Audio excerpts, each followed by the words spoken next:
yanzu kai in ban da shashanci irin naka da rashin tunani da rashin lura kawai ka sa hannu ka rubuta takarda ka saki matarka akan wani dalili?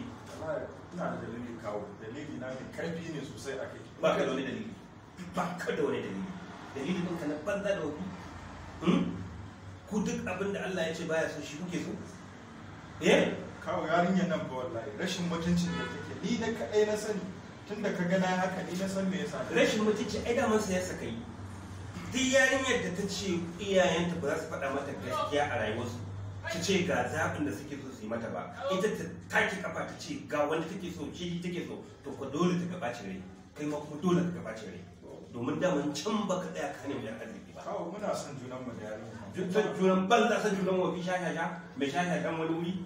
In ba shashanci ba da rashin hankali, yarinya nan na ji labari aka zo aka ce mu yarinya nan ta take kafa ubanta yayi akan cewar ita bai ta aure ka ba, ta ce ita duniya ba wanda ke so in ba kai ba, to na soyayya take ne. Wai kawo kaddara Allah ya kaddara su. Haka kuke shi sa wani goma kuji yayi wata fatawa ta tasa irin ta marasa hankali ta arna. Haka kurin wata bafulatana tana zaune ya zo ya zubar mata da nono, ta tashi ta riƙe wuyan rigarsa ya mata shiru.